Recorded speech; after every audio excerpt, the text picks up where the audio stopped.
Kasih Kristus, kita berjumpa di dalam situasi yang gembira, situasi yang menyenangkan, karena berkat dan kemurahan Tuhan yang senantiasa kita terima di tengah-tengah kehidupan kita. Mari kita terus bersyukur kepada Tuhan, dan firman-Nya akan memelihara kehidupan kita setiap saat. Lukas 21 ayat 7 dan 8 berkata kepada kita demikian.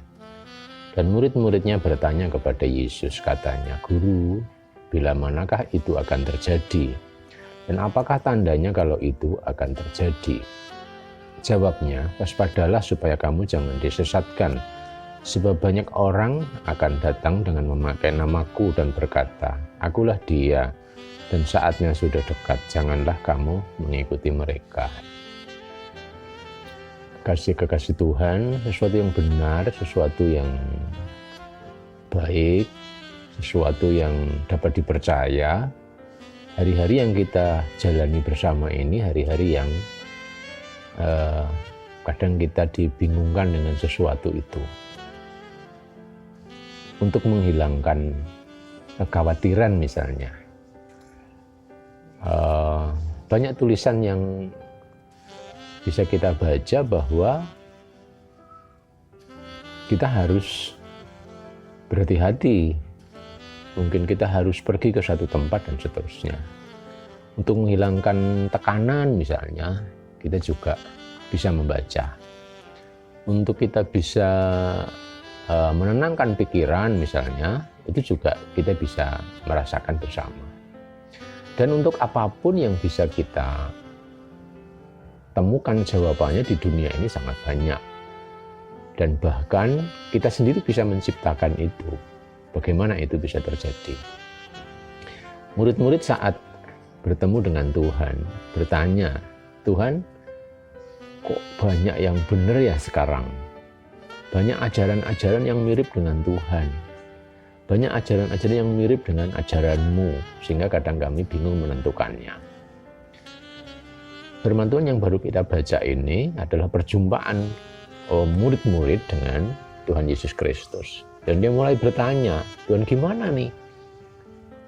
Gimana aku harus menentukannya supaya aku bisa mendapatkan kebenaran yang sejati itu?" Kemudian Yesus menjawab mereka, "Janganlah kamu disesatkan oleh sesuatu yang ada di sekitarmu." Dan Yesus mengatakan di sana, murid-murid mulai bertanya juga, "Tuhan, tandanya apa?" dan seterusnya. Yesus hanya mengatakan, "Waspada supaya kamu jangan disesatkan, sebab banyak orang akan datang dengan memakai namaku," dan seterusnya. Jadi kadang orang mulai merangkai kata, merangkai kalimat dengan dasar firman Tuhan juga. Sehingga ketika seseorang merenungkan, seseorang mulai menjelaskan, seseorang mulai mengklaim bahwa itu pendapatnya dan itu adalah sebuah kebenaran, membingungkan juga. Karena kadang kita berjumpa dengan orang yang membuat sebuah pernyataan itu. Karena kadang kita berjumpa dengan seseorang yang membuat kalimat itu dan menciptakan kalimat itu. Dan banyak kita jumpai bahwa si pembuat kalimat itu sendiri tidak hidup seperti apa yang dia catat. Si pembuat kalimat itu sendiri mungkin hanya meminjam sahabatnya dan seterusnya tanpa dia mengetahui. Oleh karena itu Yesus mengatakan, kamu harus waspada kalau persoalan ini datang. Kamu harus waspada kalau peristiwa ini datang. Karena banyak orang yang memakai namaku. Banyak orang yang memakai ajaranku.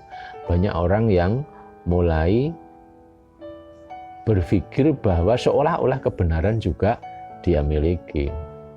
Saat-saat di mana kita ada, saudara, mendapati sesuatu yang terjadi di tengah-tengah kehidupan kita semua, kita sering juga menjumpai peristiwa-peristiwa seperti itu. Tetapi Yesus tetap mengatakan, kamu harus waspada. Itu artinya bahwa murid-murid diajak untuk kembali. Murid-murid diajak untuk menoleh kembali kepada ajaran Kristus. Murid-murid diajak kembali untuk melihat bagaimana Kristus adalah sumber kebenaran itu sendiri.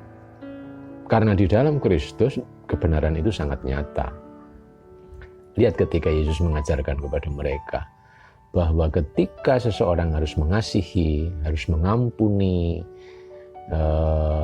dia harus melakukan sebuah tindakan merendahkan diri dan seterusnya, Yesus bersaksi bahwa tidak ada hukum manapun yang melawan hal-hal itu. Itu artinya Yesus satu-satunya. Dan ketika kita mendekatkan diri kepada Tuhan, maka di sana kita akan menjumpai bahwa ajaran Yesus adalah segalanya. Jadi kebenaran itu ada pada Dia. Oleh karena itu berulang kali Yesus mengatakan di kitab Lukas tadi bahwa waspada, kamu harus waspada. Artinya apa? Sangat dipesankan oleh Yesus bahwa kita harus kembali kepada ajaran Kristus yang sudah kita kenal sebenarnya. Harus mengasihi, harus mengampuni, harus taat kepada Tuhan, harus mengikuti apa yang dikehendaki Tuhan di tengah-tengah kehidupan kita ini. Saudara, kita harus melanjutkan kehidupan kita. Kita harus semangat untuk menjalani kehidupan kita. Dan lihat Yesus mengatakan pada kita, waspada dengan ajaran-ajaran yang ada, dengan disiplin-disiplin yang ada, dengan peraturan-peraturan yang ada. Kembali kepada ajaran Yesus adalah segalanya. Yesus memberkati.